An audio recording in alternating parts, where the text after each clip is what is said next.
Why, you may wonder, are curry leaves hailed as a hair growth marvel? The answer lies in their natural properties, helping your hair grow faster, repairing damage, and adding that enviable smooth shine. They can thicken your hair and even turn grays back to their natural black. Curry leaves moisturize your scalp and remove dead hair follicles, encouraging faster growth.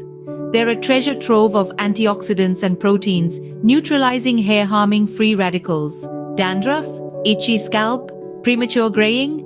Curry leaves combat them all thanks to their rich vitamin B content. Ready to harness these benefits? Here are 5 hair masks you can make with curry leaves. First, blend curry leaves into a paste, add onion juice, apply, massage, leave for 40 minutes, then rinse with a mild shampoo.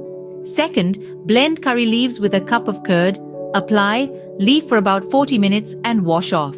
Third, blend amla with curry leaves and water, apply, leave for a couple of hours, then wash off. Fourth, grind curry leaves, methi leaves, and amla, apply the mix, leave for 20 to 30 minutes, then rinse. Finally, blend curry leaves with 2 teaspoons of kalonji and coconut oil, apply, leave for 20 to 30 minutes, and rinse. May these tips serve you well in your journey to healthier, more beautiful hair. Thank you.